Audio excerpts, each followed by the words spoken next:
सबैमा म अहिले चाहिँ यहाँ विशेष मौरीले मह लगाउन लागेको कुराहरू चाहिँ म देखाउन गइरहेको छु। हामीले यो 8 फ्रेमको घारमा चाहिँ 3 खण्ड लगाएका छौँ। हेर्नुहोस् यहाँ पहिला 3 खण्ड छ। 3 खण्ड मध्ये सबभन्दा माथिको यो रुफ च्यानल अब हामी यहाँ निकाल्दैछौँ। यसमा चाहिँ हामीले यो तातोको लागि र सहजीकरण होस् भनेर हामीले हेर्नुहोस् त यो बोरा लगाएको, त्यसमाथि पनि भिजेर यस्तो किसिमको चाहिँ नै यो प्रतिक्रिया देखाएको हुन्छ। यो भिज्नु भनेको चाहिँ महबाट निक्लेको 17% पानीको मात्राभन्दा माथि गएपछि उसले सबै कुराहरू चाहिँ यहाँ फालेको हुन्छ। त्यो पानीको मात्रा 17% भन्दा बढी राख्न पाइँदैन। त्यसले गर्दा त्यो पानीले सबै कुराहरू यहाँ भिजेको हुन्छ। ल यहाँ पनि प्रशस्त मात्रामा भिजेको छ भने यसरी यिनीहरूले आफ्नो दैनिक चर्या काम गर्ने क्रममा उसले प्राकृतिक फुलबाट भएको जुन मह सङ्कलन गर्ने हो त्यो गरेको चाहिँ कुरालाई 17% पानीमा झारेर अनि मात्रै मह परिपक्व मह चाहिँ तयारी गरेर हामीलाई दिएको हुन्छन्। अब यसमा यो खण्डलाई मैले यहाँ निकाल्दैछु। अहिले अब यो खण्डमा हेर्नुहोस् त यहाँ यसरी लगाएको हुन्छ। ल हेर्नुहोस् एक रूपले सबै यो खण्ड भर्दैछ। यो खण्ड भरेपछि हामी अरू खण्डहरू पनि निकाल्छौँ। यो खण्डमा चाहिँ यिनीहरू भरेका हुन्छन्। जबकि यी खण्डहरूमा प्रशस्त भरेपछि मात्रै हामीले पूर्ण रूपले काट्नुपर्ने हुन्छ। ल हेर्नुहोस् त गाई यस्तो किसिमले लगाउने हो। मह लगाउँदाखेरि यस किसिमले चाहिँ भरेर पाकेर अनि मात्रै हामीले काट्नुपर्ने हुन्छ। कतिपय खण्डमा पाकिरहेको छैन, कतिपय खण्डमा पाकेको छ। अब हेर्नुहोस् त अब यहाँ पनि अलिकति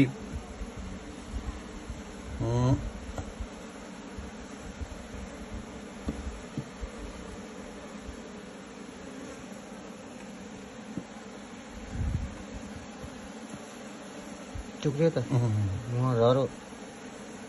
ल आदि खण्डमा हामी यहाँ मह देखिरहेका छौँ, आदि खण्डमा हामीले यहाँ उभरिरहेका छौँ। अनि यो चाहिँ भालेको चाकाहरू जुन यहाँ तपाईँ देखिरहनु भएको छ, यो भालेको चाका आउनु भनेको चाहिँ अब ठिक होइन। किनभने यसले अब माउ भरियो हामीलाई अर्को घरमा छुटिन सक्छौँ भनेर सङ्केत गर्नु हो। अनि त्यसले गर्दाखेरि हामी यसलाई चाहिँ थोरै मात्रामा केही कुराहरू गर्न सकेनौँ भने, सुधार गर्न सकेनौँ भने चाहिँ हामी केही गर्न सक्दैनौँ।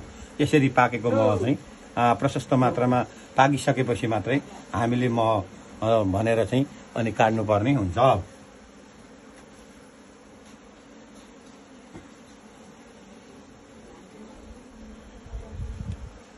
बाँकी कुरा यसरी हामीले जबकि तल्लो खण्ड र माथिल्लो खण्डलाई पूर्ण रूपले विकसित नभइसकिकन हामीले काट्न खोज्यौँ अथवा गऱ्यौँ भने चाहिँ उनीहरूले सिजनमा लगाउनु पर्ने मह चाहिँ दिएको हुँदैन, यानि कि लगाइदिएको हुँदैन।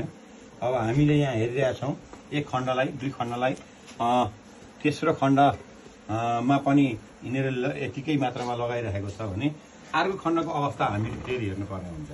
अब हेर्नुहोस् गाई यसमाथि तपाईँको देखिरहनु भएको छ सबै मह मात्रै छ। अनि मैले देखाइसकेको छु। अनि यो खण्ड पनि महको मात्रै छ भने अब यो खण्डको अवस्था अनि यो खण्डको अवस्था के छ त भनेर फेरि मैले यसलाई सुपरभिजन सँगसँगै गर्न सकिनँ भने उनीहरूले फेरि यहाँ आफ्नो केही बनाइसकेको पनि हुनसक्छ।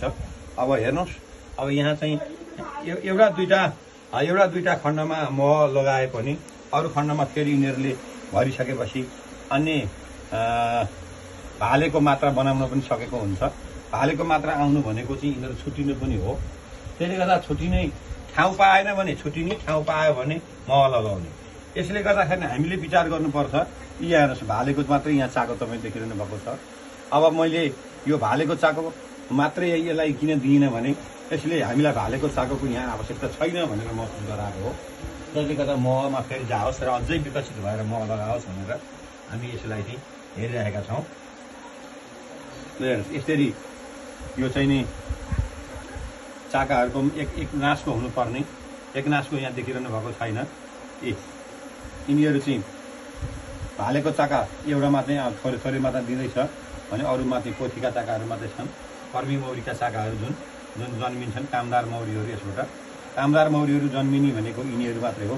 यसरी एक नासको भयो र यो चाको रहिरह्यो भने त्यो सदाको लागि सबभन्दा मुनि यो पोथी कर्मीको, त्यसपछि माथि कुट, त्यसभन्दा माथि मह हुनुपर्नेमा हामीले महको कक्षै नै निकालिदिएको हुन्छौँ। तर यहाँ अलि कति नमिलेको र पाठकवर्ग र हामीले पनि भन्दै रहँदा एउटा कुरा के बिग्रिन्छ भने कतिपय साथीहरूले यही तलकै खण्डबाट तिमी मह झिकेर खाइदिनाले मौरीहरू हतोत्साहित भएर माथि गएर चाहिँ मह नलगाएको, लगाए पनि छड्केबाट लगाएको, अनि त्यस्तो कुराहरू चाहिँ धेरै सुन्नमा, बुझ्नमा र देख्नमा आएको छ। यो बुझ्नुहोस् कि तपाईँहरूले कहिल्यै पनि तलको मह चाहिँ खासै हामीले झिकेर खाने होइन। तलबाट चाहिँ यो तल्लो खण्डबाट चाहिँ हामी मह झिकेर खाने होइन। हामी मह झिकेर खानुपर्छ भने माथिकै खण्डबाट झिकेर खानुपर्ने हुन्छ। यसर्थ हामीले माथिल्लो खण्ड चाहिँ लाई खुब ख्याल गरेर अनि मात्रै मह काट्ने, खाने र अपचलन गर्ने कुराहरू गऱ्यौँ भने पक्कै पनि हाम्रो चाहिँ काम के भने सिद्ध योग्य हुने कुरालाई मैले प्रमाण गर्दछु। अन्यथा हामीले चाहिँ गर्न खोजेको कामहरू चाहिँ राम्रो हुने छैन। हस्त म यहाँबाट बाहिरिन्छु। ल केटा, अब महको कुरामा गर्नुपर्छ।